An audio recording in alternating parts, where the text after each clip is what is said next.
Kusangana kwatiri kuita zvekare pano paHadzirari 263 pano pachenga ndichikuzivisai manews updates ezvinhu zviri kuitika munyika yedu yeZimbabwe. Kana uchiri munyowani pathis YouTube channel, kusubscribe mahara wetena on the notification bell so that patinoramba tichidzoka neamwe manews updates uchange uchingozvionera. Panapo uchange uchiwana manews updates ezvinhu zviri kutsviriridza munyika yedu yeZimbabwe. Sekuziva kwamunozviita muri yeZimbabwe, Hatirari anouya nenyaya dzine proof. Saka ndati like this video. Malikes enyu anotibatsira kuti video riri ringe richifamba kune hama neshamwari. Wati walike here, wati wasubscribe here, kuitira patinodzoka neamwe manews updates tinosangana pano zvekare pathis YouTube channel. Vadikani, update yandauya nezvekuzora nhasi. Kana uri mubereki wakazvara mwana, uri mubereki iwewe une mwana anoenda kuchikoro, uri mubereki une mwana ari kutamba mahumbwe, chengetedza mwana wako nguva nenguva. Chengetedza vana vechidiki vaunenge wasirwa nguva nenguva. Nekuti update yandauya nezvekuzora nhasi, ndiri kukurudzira kuti wese aplaya this video aripedze. I update iri kuziviswa vanhu kuti vachengetedze vana, ende vana vari kupera nekubiwa. Macases aya anyanyisa kuchitungwiza. Anga achitaura side rekuchitungwiza. But sezvo ataura side rekuchitungwiza, tinofanira kupanana yambiro muZimbabwe yese. Even kwauri koko kumusha kupi nekupi. Nekuti mbavha yakaona kuti ukuku ndakunyanyozikanwa ndokwandiri kubira, inoenda kwaisati yatanga kubira. Nekuti inenge ichitya kubatwa. Tichinamata kuna Mwari nguva nenguva. Zvese zvaitika tongovisa kuna Mwari kuti Mwari, ive nemwana wangu panoenda kuchikoro, ive nemwana wangu paanodaiswa, ive nemwana wangu paanenge achitamba, ive nemwana wangu pawamutuma pese chitonamatira mhuri dzako. Tinokumbira kuti zvanofika comment section. Ende ndatione this video zvinozoitika kwauri usingafungire uchingoti aiwa rega tiskipe this video rondibatsira nei. Ndatione this video. Vane shamwari yavo yavanoshanda nayo kumbari uku handitika. But shamwari yavo inogara kupi kunenge kuSt Mary's handitika. Vakati shamwari yavo yaenda kubasa, yakasiya pamba pana mainini handitika nevana vaviri, vana vamhomzi vaviri, mumwe ane 5 years nemumwe wacho ane less than 5 years. Right, hanzi pakauya madzimai maviri. Madzimai akakumbira mvura kuna mainini vai. Mainini vai vakapachi madzimai aya mvura. Madzimai aya vati kuna mainini, kwa munde basa here, tikutsvaga vanhu vari kuda basa. Mainini aya vatoti manje nditorichi pabasa chichi. Vazvanzi nemadzimai aya, but handogona kuzotora nhamba dzenyu kana makuzoda futi basa katirogona kuzoita sei kubata here. Vazvanzi namainini aya pakanaka. Saka right, madzimai aenda hambedo kuti vakavhiringidzika sei mainini vaya zvokuti vakabva vashaya vana vaviri vaya. Apo vana vaya vanga vatorwa nemadzimai aya anga auya kukumbira mvura. Mumwe mwana mudiki akatozowanikwa ari pamusika, mwana mudiki less than 5 years. Ndofunga matsotsi aya akatadza kuenda naye because airidza mhere. But mumwe wacho ane 5 years vakabva vaenda naye. Uyo mudiki ane less than 5 years akatozoendeswa kupolisi. Then nenhau yekuti pamba nyaya yekuti pari kutsvagwa mwana, pari kutsvagwa vana, iye akabva aita sei, akabva asikanwa. But mukuru uyo ane 5 years mumwe wacho haana kubatika panguva idzodzo. Right, amai vemwana vabva kubasa vafonerwa namainini kuti ndo zvaitika. Vabvaisa nyaya yavo kufuti kumapurisa. Mapurisa vatanga kusecho vachitsvaga nekoko. Mbavha dziya vadzafona panhamba yamainini vaye vavati mwana tinaye kasi tiri kuda $600. Zvokuti mwana akatomboiswa pafoni kuti vatonzwa kutoti zvishuwa mwana aripo mupenyu. Mapaona mazvanzi pari kudiwa $600. Muone nokuoma kwakaita zvinhu. Ungonzwa munhu achiti mwana wenyu ndinaye, but ndiri kuda kana kuti 1000 kana 2000 izvizvi. Right, amai vaisa nyaya kumapurisa. Mapurisa ari kuedza kumboda kubata vanhu vaya. Arinasoona kuti vanhu vaya vari kungochinja nhamba. Saka matsotsi aya vati imbotiisirai $20 paikokeshi handitika. Mhomzi vaiva kubirwa mwana wakabva vaisa $20 paikokeshi paya.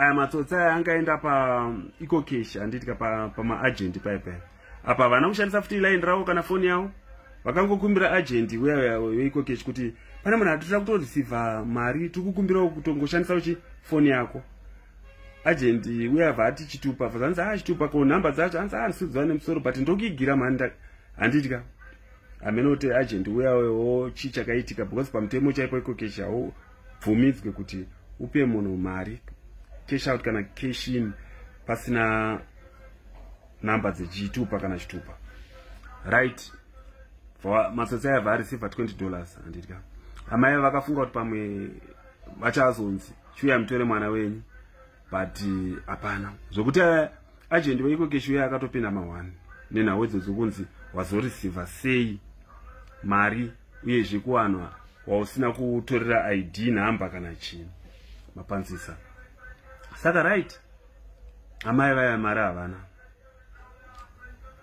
havana pari kudiwa $600 matsotsi aya ari kutofona kutoti muchiri kuda mwana wenyu here right amai vabva vaenda kubasa vato nyaya iyi yakutozikanwa kubasa vatoita ningirini kanzatu vanhu vekubasa kuyaika kuedza kuunganidza mari zvokuti hanzi mari yakatoungana kusvika ku300 600 haina kusvika vakwanisa kubata chi hanzi matsotsi aya ndio aitovafonera futi handitika kutoti muchiri kuda mwana wenyu here saka vataura navo vari amai vakucentral manje vakumapurisa vafonderana nechi nematsotsi aya vapiwa mari nevanhu vekubasa yanga yaungana 300 ya kuti inini 600 handakuzokwanisa kuiwana ndakwanisa kuwana chi 300 apona zvanzi nematsotsi aya alright it's okay zvatakuita panapa takutsvaga tax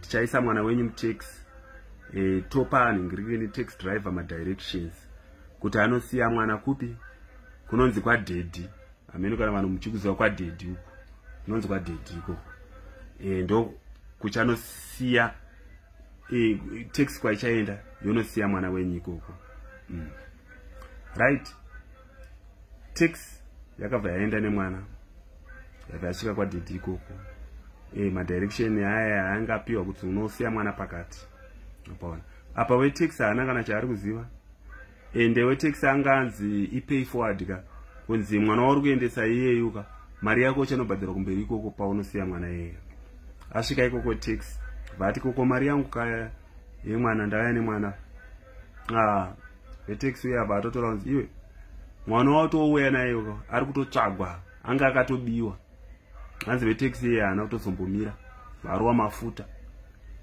kutotiza ipapo amene kuti toona kuti chinenge chitori chimoto kuti ndinokona kutozobatanidzirwa panapa saka ndokuwanikwa kwakaita chi mwana kuratidza kuti zvinhu zviri kutoitika izvozvo hanzi macases ayo michitungisa ari kutonyanya ekubiwa kwevana nyaya dzakaita seizvodzidzi taidzinzwa kana kudziona pamamovie chaiwo maafrican movie chaiwo kuti munhu anobatirwa kana mwana wake especially vachitageta kana kuti mhuri dziya dzine mari ungobatirwa so mwana obva wafonera unzi tikuda mari yakati saka macases ayo ari kuitika zvakanyanya saka tiri kukurudzira kuti kune vanhu mudzimba umu kune vanhu vanofamba vachikumbira mvura vaya izvezvi zvibhorani zvazara hapana munhu angakunyima mvura yekunwa kuchibhorani than kuti munhu afambe achipinda mudzimba dzevanhu nokuti kutrustana chaiko kwakunetsa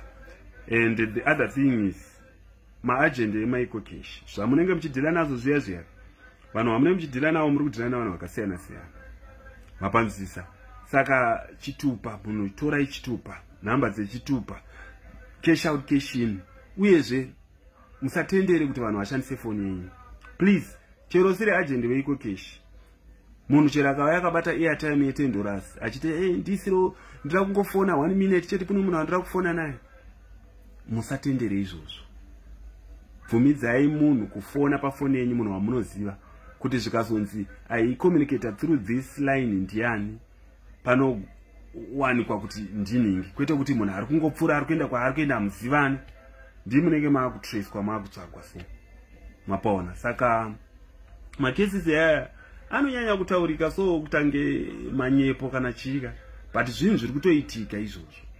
Saka ngatichengetedze vana, tisavarairwe, especially vanhu vanenge vasirwa vana ngavasavarairwe, ngavasaentertainwe nevanhu vasingazive. Muri panzisa, ngavasaentertainwe nevanhu vanenge vasingazive. Sekutaura kwandaita kuya kuti vanhu vanenge vachida mvura kudhara vainzi munhu anyimwe mvura, but izvezvi mukati saka imba zhinji dzine zvibhorani ende zvinenge zviri panze, hakuna munhu angabhadhariswe kungokumbira mvura yekunwa arwa nenyota. Saka vanoenda kuzvibhorani ikoko, nokuti mudzimba umo muri kuzopinda matsotsi, muri kuzopinda vanhu vakasiyana siyana vari kuzovhara vanhu, especially matsotsi anovhara panhau dzeiko cash. Handi last time paipa takambotaura zveyo zvekuti unogona kungofonera wonzi ndisire mari, ndiwe nhingi chichi ndashoterwa, ndazoponjerwa netai ndiri wakati ndisirewo mari paiko cash ndosvika ndichikupa iko cash. Saka ngative tine uchenjeri ipapo, wakanyanyisa. Saka tinotenda Mwari kuti mwana uyu akazowanikwa ari mupenyu. Saka hanzi achiri kuongororwa kuona kuti haana kuzobatwa kubhinywa here kana kuti kudii kana kurepwa, but maresults achange achizobudawo.